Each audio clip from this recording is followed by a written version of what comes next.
Faktorian gaur gonbidatu Joseba Ziron, Iruñeko alkate jauna. Ziron jauna, egunon. Egunon, zer moduz? Ongi, zeu ere bai? Primeran, bikain. Pentsatzen dut, datorren urteko diru kontuak, aurrekontuak prestatu eta negoziatzeako zereginarekin, berriki jakin dugu EH Bildu Nafarroako gobernuaren aurrekontuak albidetuko dituela. Zenbateraino daukazuzuk bermea, segurtasuna, kontrara PSNek udalekoak albidetuko dituen? Bueno, berma bakarra, hortan dugun berma bakarra da egiten ari garen lana. Aspaldin esan nuen, etzela erraza izango. Eta, bueno, negoziaketak bueno, gutxi gora bera, badakitzen izango den emaitza, adostasun batetara iritsiko garela, noski baietz, baina hortara iristeko jorratu behar dugun bide, aldez aurretik planifikatua edo egina dagoela, pesatzen duena oker dago, ez, landu behar dira gauzak, eta, bueno, zorionez, nik esango nuke, konbentzitua nagoela, orain dela hilabete pare bat esan nuen moduan, iritsiko garela akordio batetara, eta gainera akordio horren ondorio sortuko diren aurrekontuak izango direla, inoiz Iruñak izandako zabalenak. PSNek dio, negoziazioa izango dela exigentea eta teknikoa. Bueno, izaten ari da, Non daude korapiloak negoziazio horretan? Bueno, beti zehaztasunetan, nik esango nuke lerro orokorretan adostasuna lortu dugula, egon daitezke erizpide ezberdintasunak, noski baietz, oso indar ezberdinak garelako, bai udal gobernuan gaudenak, baita PSN ere, eta bakoitzak baditu bere lehentasunak. Orain, momentu honetan nire naiz nor noski, esateko zeintzu diren PSN-eren lehentasunak, baina uste bai esan ahal dudala gutxi gora bela mugitzen direla elkar bizitzaren inguruan, eta hortan adostasuna da guztizkoa. Eta geho baita ere daude aurreskolen aferan. Horretan lan gehiago egin behar izan dugu, baina pentsatzen dut akordio bat lortzeko bidean gaudela. Orain, bueno, pues ezadostasun txiki horiek nolabait konpondu behar ditugu. Aurreskolen korapilo horretan, zein da auzia, plaza kopurua, euskaraz eskaintzen den plaza kopurua? Bueno, euskararena badakizue, badela beti PSN eta udal gobernuan gauden indarren arteko diferentzia bat, beti esan dugu eta aitortu dugu. Gauza afera sozialetan erraz iristen garela adostasunetara, hizkuntza politikan berriz, gehiago kostatzen zaigulaten ikusten dut hori ere aitortu behar dela. PSNek besteak beste segurtasunaren gaia ere atera du. Ez dela hiri insegurua Iruñea, baina ezin dela ezer bermatutzat eman diote. Eta esan dute ez dutela onartuko legez kanpoko asentamenturik. Segurtasun arazoak eragiten dituztelako, jaso ikastola zaharraren eraikinaren kaso jarri dute horren adibide. Segurtasunaren afera ze puntutaraino da zuretzako momentu hontan eta negoziazio aldi hontan ardatzetako bat? Bueno, da ardatza eta batez ere da kezka.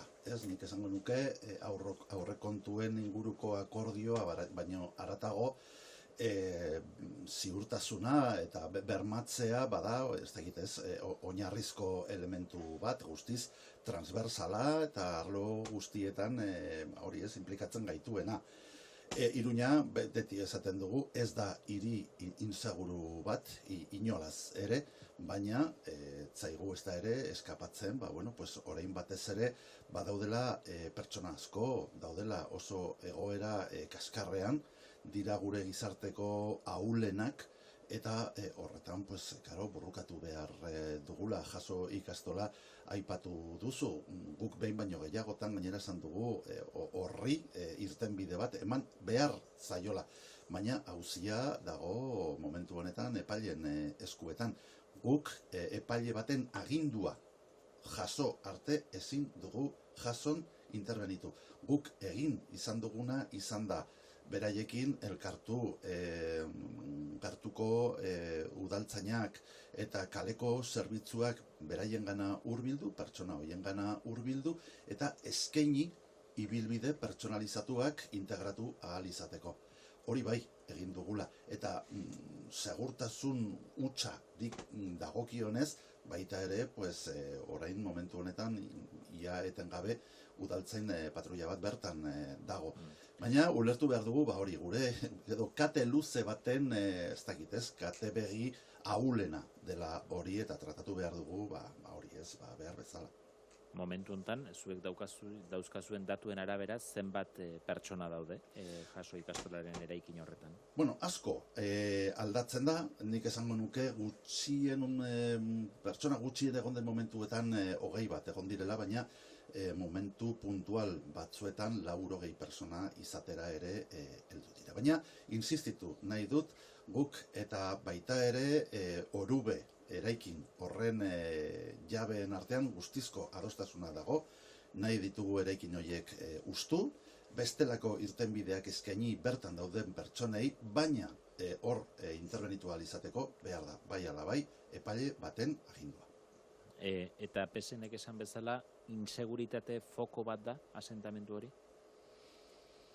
Bueno, nik esango nuke hor era askotako pertsonak daudela. Hor barruan daudenak dira pertsonak oso egoera latzan dauden pertsonak, eta seguro haien artean egongo direla, ez dakit, zailtasun gehiago dituztenak behar bezala integratzeko, eta beste batzu desiatzen daudenak, eta gertutik ezagutu ditugunean, nik esango nuke pertsona arrunta, normalak, gu bezalakoak direla noski, baina egoera latz bat pasatzen ari direla. Azken ordu hauetan, Dar Etxea kolektiboak eta Iruñerreko Kontseilu Sozialistak Iruñean kalean bizi diren 200 pertsonei aterpea emateko eskaera luzatu dizue udalari. Udalak dituen etxe bizitza, espazio eta bestelako lokalutxak atondu, etxegabe hauek neguko gauak pasatzeko aukera izan dezaten. Bideragarria da hori? Bueno, bideragarria ez dena da noski besterik gabe ateak irekitzea modu indiskriminatuan, ze orduan beteko dira eta gainera, ez dugu irtenbiderik emango. Hau da, ez dugu jaso ikastola gehiago zentzu horretan, urtu idazu. Behar ez duguna da beste foko batzu sortzea. Behar ditugu pertsona horiek integratu eta lan hori egiten ari da. Hori esan behar dut baita ere, bestela ez nuke egia osoa esango, Iruñeko udalak iaztik ona bikoiztu dituela honetara dedikatzen dituen baliabideak. Osea, UPNren azken gobernuak 1,7 milioi dedikatu zituen. Guk 2024an dedikatu genituen 3,2 ia bikoitza. Baina noski ez da nahikoa. Eta ez dugu lortuko, gainera inoiz ez gara iritsiko benetan esatzera dauden beharrak. Etxegabetze edo etxegabetuen arazoa ez da arazo lokal bat, globala baizik, mundu osoari eta Europa osoari dagokiona. Eta noski, Iruñetik lokaletik ez dugu arazo global bat soluzionatuko. Hori bai, guk gonbidatzen ditugu bestelako instituzioak ere Iruñak egiten duen lan bera egitera.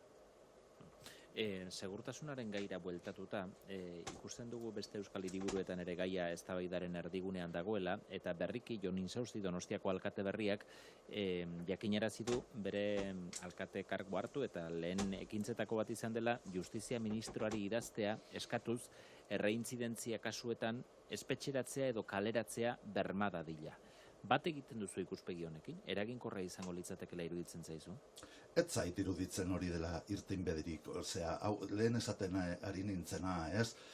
Hau da, kate, luze eta korapilatsu bat, eta hor zigortzea edo gogor jotzea, hain zuzen ere kate begi ahulen kontra, ez zait iruditzen soluzioa denik. Iruditzen zaidana da, segurtasuna landu behar dela, emakumeen segurtasuna bada, adibidez, esan behar dugu, benetan burrukatu behar duguna da, azpiegitura hori nun gizon eta emakumezkoen diferentziak anklatuta dauden, errotuta dauden, eta horren kontra jo. Eta hori horrela izateko, berdin du nungoak edo nundik etorri diren pertsonaiek. Iruñeko karpako jaian izan zen sexu erasoak azken egunotan jarri du izpidea, azken orduotan Sarrigurenen izan den adin txikiko baten aurkako erasoak ere bai. Erakundetatik, ze puntutaraino eragin diteke modu eraginkor batean emakumeen aurkako indarkeria kasu hauen?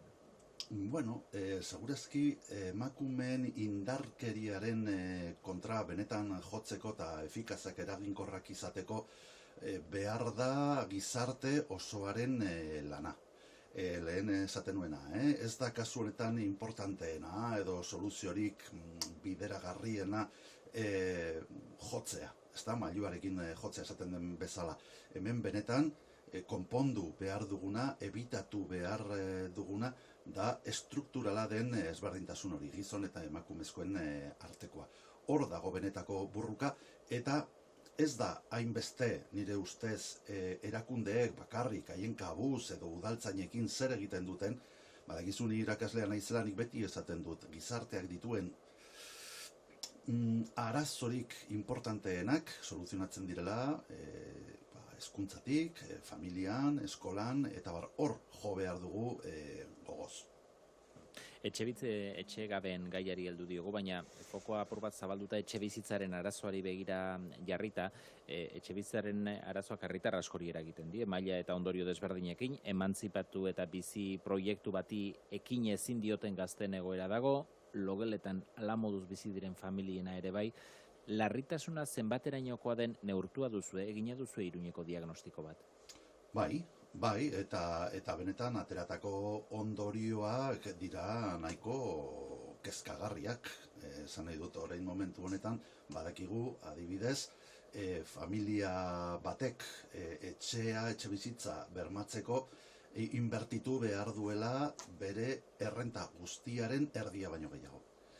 Eta hori da suntzitzailea. Hori da benetan luxu bat ezin duguna permititu. Hau da, momentu honetan eskaintzen den etxe bizitza bakoitzagatik badago gutxi gora bera beste 50 beharra. Eta, bueno, ni naiz bi gazteren aita, etxean ditut biak, eta biek amesten duten noizbait bere etxera joatearekin, eta momentu honetan, pues, esan behar dut, urrun daudela, konpartitzen dutelako, gazte guztiek duten moduan, arazori etxe bizitza bat lortzeko. Hemen arazoa da, segurazki, hamarkadetan zehar eta eskuinaren politiken bitartez, ez dute esango deus berririk, pentsatu dutela, imaginatu dutela etxe bizitza negozio bat bezala, eta etxe bizitza ez da negozio bat, bada eskubide bat, giza eskubide, oinarrizko giza eskubide bat. Hor dago benetan arazoa. Hortik aurrera, guk abenduan, urtarrilean sartu ginen udal gobernuan, eta otsailean kaleratu genuen, aurkeztu genuen gure etxe bizitza plana. Etxe bizitza plan horretan, epe motzean 1.600 etxe bizitza eraikiko genituela esan genuen, eta gero epe ertainean, badago adibidez Donapea auzoaren garapenan nun, espero dugun 6.000 etxe bizitza inguru lortuko ditugula. Baina ez zaigu eskapatzen honetan egiten den ahalegin guztia txikia dela. Eta horregatik, bestelako neurriak hartu behar izan ditugu. Zonalde tentsionatuetan sartu da Iruña, udal gobernua. Hori galdetu behar nizun. Udaberrian eskatu zenuten, udaz geroztik, uztailaren amaieratik berez Iruña etxe bizitzari dagokionez gune tentsionatu da. Zertan igartzen da, edo denbora gutxitxo pasada, epetan espero duzu emaitzaren bat? Etxe bizitzaren arazoa segurazki beharko ditu epe luzeagoak. Baina, azkenean dena baliagarria da, eta gauza guztien, neurri guztiek batzen dute, gehitzen dute. Eta kasu honetan adibidez baita ere, gogoratu guk mugatu genituela eta alde zaharrean debekatu genituen alokairu apartamentu turistikoak, eta hori beste neurri interesgarri bat da. Ia auzo guztietan etxe bizitza babestua bultzatu behar dugu gazteentzako, hau da, eredu berriak ere bultzatzen ari gara, nagusientzako etxe bizitzak bertan, auzoetan, gazteentzako etxe bizitzak, cohousing edo delako hoiek baita ere, eta segurazki hoiek eta ideia gehiago oso imaginatiboak izan beharko dugu honi, irtenbide bat eman ahal izateko epe ertainean. Gai aldatuta, pasaden astean ustegunean istiluak izan ziren, Bito Kilesek, ultraeskuineko sare sozialetako aktivista horrek deitu zuen ekitalde baten harira, unibertsitate pribatuan deitu zuen. Ekitaldia azkenean etzen egin, baina haren aldekoak eta haien kontrako jarrera adierazi nahi zutenek ere azkenean joate erabaki zuten eta izan zen liskarrik. Entzun dizugu, ezin dela provokazioetan erori. Zein da zure ustez horrelakoen aurrean jokatzeko modurik egokiena? Bueno, utziazu esaten, lehenik eta behin, pasaden asteburuan ikusi genituen eszenak iraganekoak direla. Ez direla gaur egunekoak eta gainera ez dute islatzen gaur egun Iruñan dagoen elkarbizitza. Hori argi eta garbi esan nahi dut.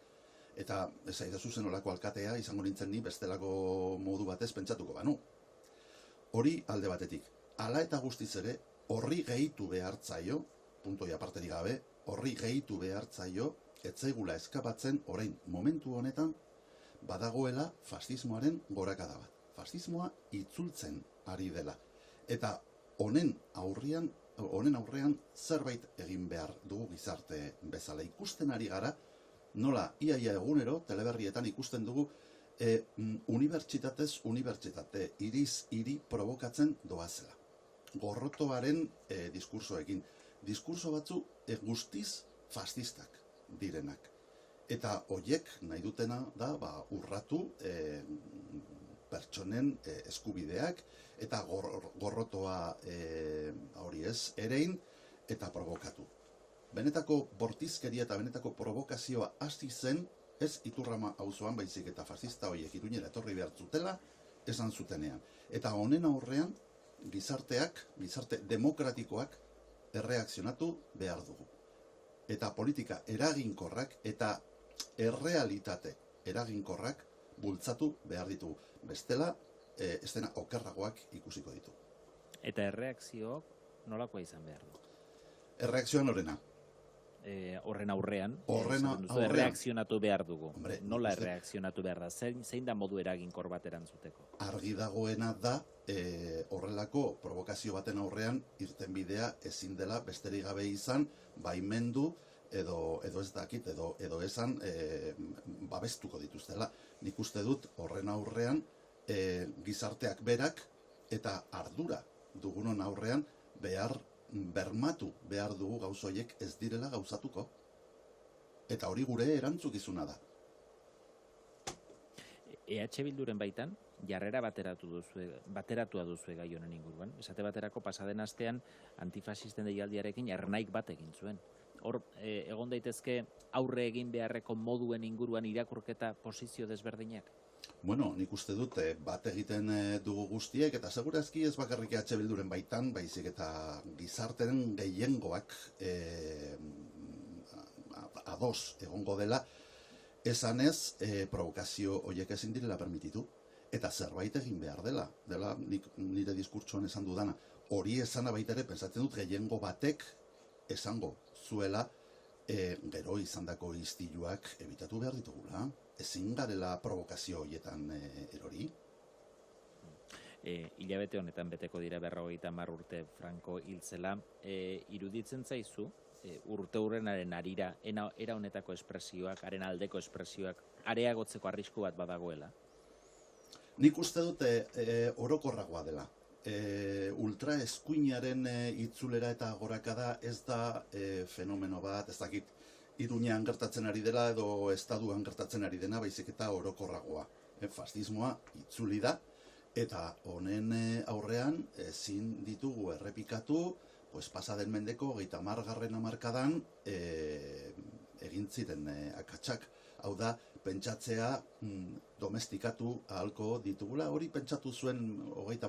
hamarkadan Europako eskuina demokratikoak eta azkenean badakigu nola amaitu zen afera.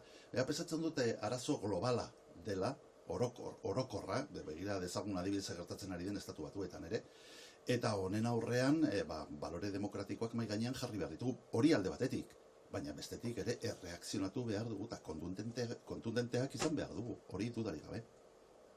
Erorien monumento berri izaera aldatzeko aditu taldeak egin du proposamena, museo memorial bat egitea proposatuz, kupulari protagonismoa kenduta, inguruan eraikin gehiagorekin, botatzeak dio aditu talde honek, erasogileen memoriari gehiago egingo liokela mesede, eta eraldaketak badaukala balio antidemokratikoekiko haustura moduko bat, ezta?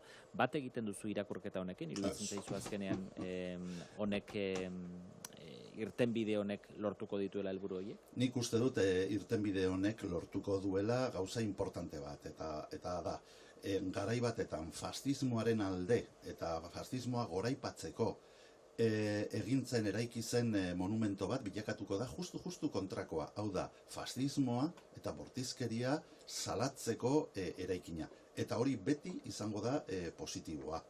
Ulertzen dut, batzuk urrunago iritsi nahiko zutela eta eraikina fizikoki desagertarazi, hori ulertzen dut. Baina jakin behar dute, horrela pentsatzen duenak, jakin behar du, hau dela, lortu dugun akordioa da, lortu ahal zen bakarra. Horretarako lortu alizateko eta zerbait egin alizateko behar genuelako gehiengo bat. Eta gehiengo hori eratzeko, hau da, lortu den akordiorik hoberena.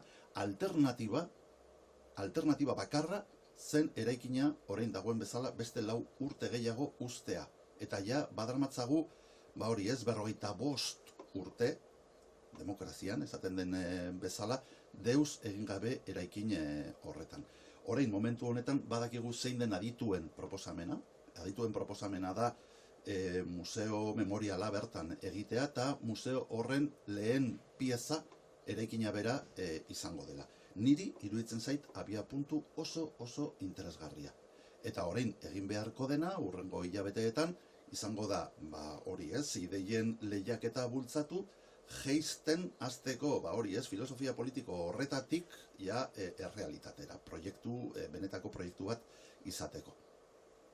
Amaitu egin behar dugu, berehala joan behar duzulako Labrit pilotalekura, bisitan joango zarete, udal presidentzia batzordeko kideak, bertan egiten ari diren hobekuntza lanak aurrez aurre ikustera, nola doaz lan horiek? Bueno, pues badoaz, badakizu lan garrantzitsuak zirela, batez ere, hori ez, airearen zirkuitoan, ezetasuna lortzeko, estalkia, lan garrantzitsuak ziren, zaude ziur guretzat Labrit katedrala, hau gai dela pilotaren katedrala, hilabete batzuetan ez erabiltzea da, benetan penagarria, udal frontoia da, gurea da, gure ondarea da, Iruñaren ondarea da, eta bueno, gure konsolamendu bakarra da, amaitzen direnean obrak, benetan beste 150 urteetarako katedrala izango dugula. Noizko egongo dira amaituta? Data bat ematera dugu sartzen zara? Betetzen ari dira epeak aurre ikusitakoak? Gutxi gora bera, abendutik aurrera hasiko gara ikusten ja aberria, badekizu gauza hauetan, komplikatua dela datak botatzea, zegero gauzak aldatzen dira, baina nik espero dut, ja, abendutik aurrera izango dugula, ja, datozen txapelketak eta bertan disfrutatzeko. Euskal Pilotaren Interpretazio Zentroaren diseinua ere berriki aurkeztu duzue. Iruñea benetan pilotaren hiriburu bihurtuta ikusiko duzu legealdi honetan? Bai, dudarik gabe. Bada, Bada dagoeneko. Oseak, badugu hemen Iruñean lotura bat historikoa pilotarekin, eta hori egin behar duguna da benetan finkatu, sendotu, indartu. Bai, Joseba Ziron, Iruñeko alkatea, eskerrik asko gaur goizean Euskadi Irratera etortzeagatik. Hurrengo batera arte. Mila esker zuei eta inuntzuen arte.